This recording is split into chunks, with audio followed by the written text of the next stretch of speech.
Assalamualaikum warahmatullahi wabarakatuh.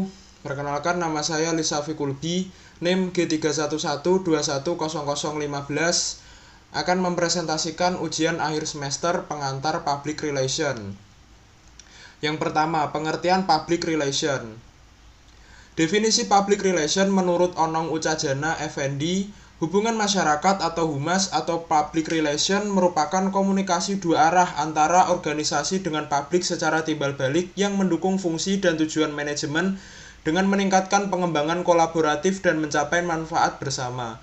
Dari definisi tersebut menunjukkan bahwa humas atau public relation memiliki ciri yaitu komunikasi dimulai sebagai timbal balik di kedua arah. Kegiatan yang dilakukan antara lain menyebarkan informasi, mendorong persuasi, dan membentuk opini publik.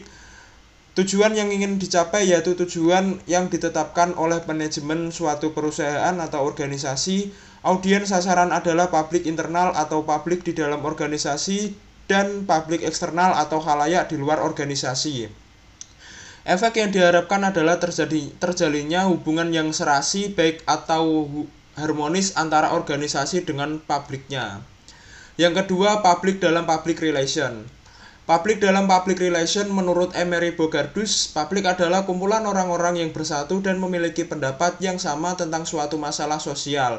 Sedangkan pengertian publik dalam public relation secara lebih detail adalah sekelompok orang yang menjadi sasaran kegiatan public relation, yaitu kelompok yang secara konsisten terpapar dan berkepentingan dalam konteks menjalankan fungsi public relation. Dari perspektif humas, publik dapat dibedakan antara publik khusus dengan publik umum. Publik khusus disebut sebagai publik yaitu mereka yang memiliki hubungan dan kepentingan langsung atau pemangku kepentingan dengan organisasi di tempat mereka bertindak. Sedangkan publik umum yang sering disebut sebagai publik lainnya adalah orang-orang yang bukan pemangku kepentingan melainkan khalayak yang dijangkau oleh publisitas humas melalui berbagai media massa atau media online, yang juga diharapkan memberikan pengertian dan dukungan. Yang ketiga, fungsi public relation.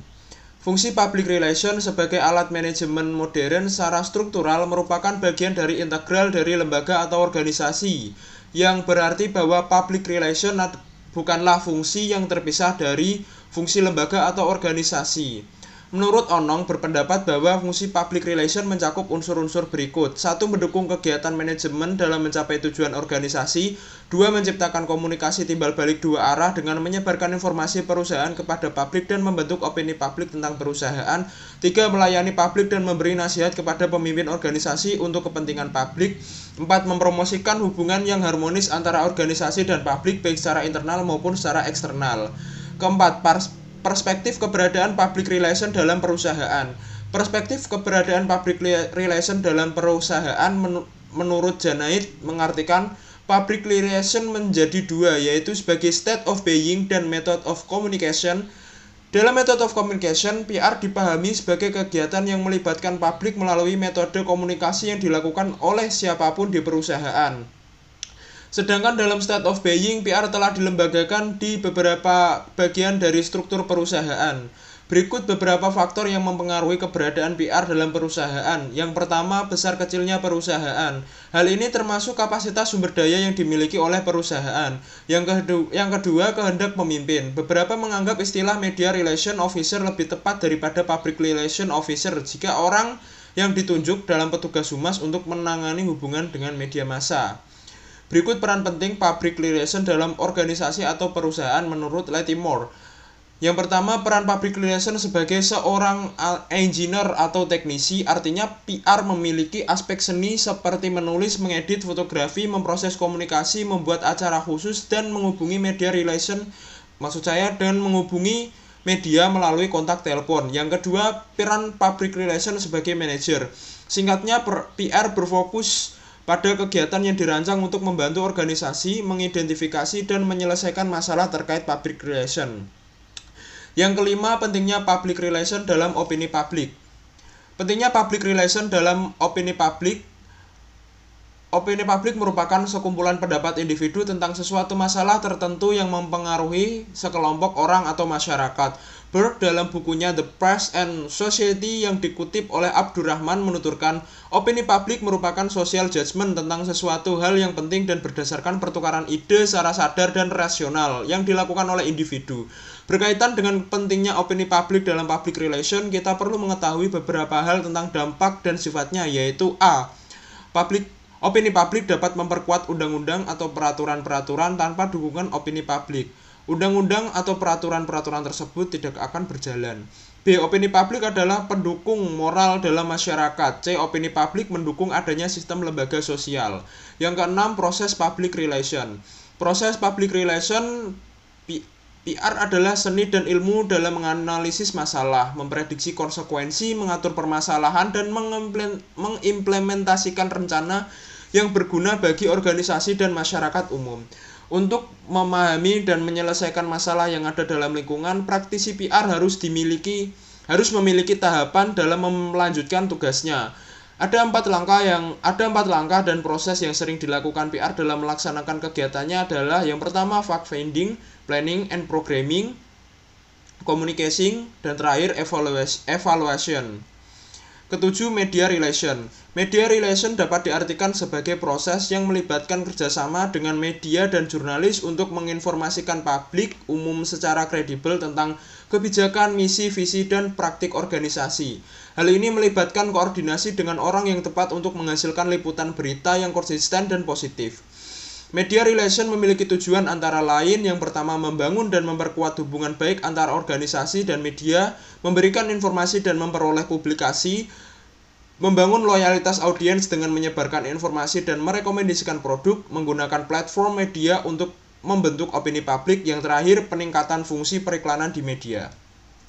Media relation juga memiliki kegiatan yang dilakukan oleh PR untuk menjaga hubungan dengan media antara lain, yang pertama konferensi pers, kunjungan pers, pertemuan pers, yang terakhir pengarahan pers. Media relation memiliki manfaat yang meliputi 1. Pengembangan kepercayaan, 2. Jangkauan merek, 3. Otoritas, 4. Potensi CEO.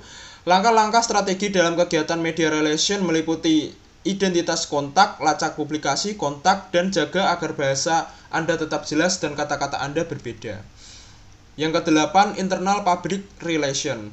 Internal public relation atau sering disebut internal relation adalah hubungan yang terjalin antara organisasi, instansi dengan khalayak yang berada dalam suatu organisasi. Perusahaan atau instansi tersebut. Yulianita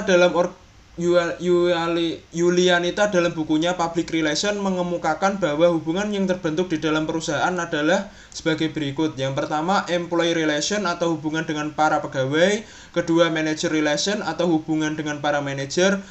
Ketiga, stakeholder relation atau hubungan dengan para pemegang saham. 4, labor relation atau hubungan dengan para buruh. Kelima, human relation atau hubungan manusiawi. Yang ke-9, perbedaan antara public relation dan marketing. Perbedaan antara marketing dan public relation menurut The British Institute of Public Relations atau IPR mendefinisikan PR sebagai upaya terencana dan berkelanjutan untuk membangun dan memelihara niat baik dan kepentingan bersama antara organisasi dan publiknya.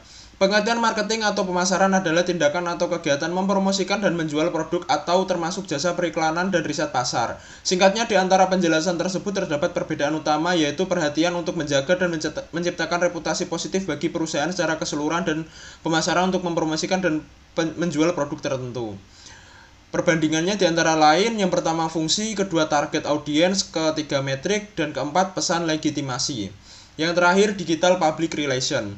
Digital PR adalah strategi pemasaran online yang digunakan untuk meningkatkan kehadiran bisnis. Berbagai strategi promosi yang digunakan oleh PR termasuk penggunaan internet. Semua strategi promosi yang diterapkan di sini dapat diukur secara detail. Seperti bagaimana meningkatkan brand awareness, frekuensi kunjungan web, apakah mempengaruhi penjualan atau tidak, jumlah followers atau jumlah pelanggan, dan keterlibatan atau keterikatan atau interaksi pelanggan, dan lain-lain. Kegiatan PR di era digital yaitu mendengarkan percakapan publik di media sosial tentang branding perusahaan yang dibayangi, mendeteksi masalah di media sosial yang dapat mempengaruhi merek, membuat konten bermerek yang melibatkan audiens. Ada beberapa best praktis yang dapat diterapkan dalam melakukan kegiatan digital PR yaitu pidato online, video perusahaan, wawancara eksklusif yang direkam dan dipublikasikan, acara siaran langsung, sponsorship, dan acara amal yang dilakukan melalui sejumlah mitra, tour komunitas virtual, tour publik melalui Instagram atau sebagai konten video yang dapat diupload ke saluran YouTube, acara publik dan aksi publik, siaran pers yang diambil dari sumber online maupun offline, public relation material seperti penempatan produk dalam film, iklan di YouTube, situs web, dan brosur elektronik. Selanjutnya, berikut adalah beberapa jenis strategi digital PR yang paling umum digunakan atau sering digunakan. Publikasi artikel secara online untuk mendapatkan backlink berkualitas tinggi, bangun networking dengan jurnalis dan editor untuk mendapatkan backlink, publikasi siaran pers dan himpun konten yang bernilai berita untuk mendapatkan fitur pers, influencer marketing untuk dimention pada akun media sosial yang berpengaruh, program afiliasi yang membayar komisi kepada blogger yang merujuk pelanggan ke bisnismu, acara pers offline atau acara blogger yang bertujuan untuk mendapatkan liputan online, sharing dan himpunan infografis. Digital PR menggunakan media online dan berbasis internet. Taktik yang digunakan masih sama dengan tradisional PR, namun yang membedakan adalah kebanyakan networking dan komunikasi dilakukan secara online di media sosial. Selain membangun hubungan yang baik dengan media berita, digital PR diperlukan untuk membangun hubungan yang baik dengan blogger dan influencer dengan latar belakang yang kuat dalam pemasaran digital. Terima kasih, sekian presentasi kali ini. Bila ada kesalahan mohon dimaafkan karena video presentasi ini dibuat jam 1:30 dini hari. Bila ada salah kata dan kurang tepat dalam pembacaan presentasi dan banyak kurangnya, mohon maaf. Saya Lisa Fikulbi pamit undur diri. Sekian dan terima kasih. Recording stopped.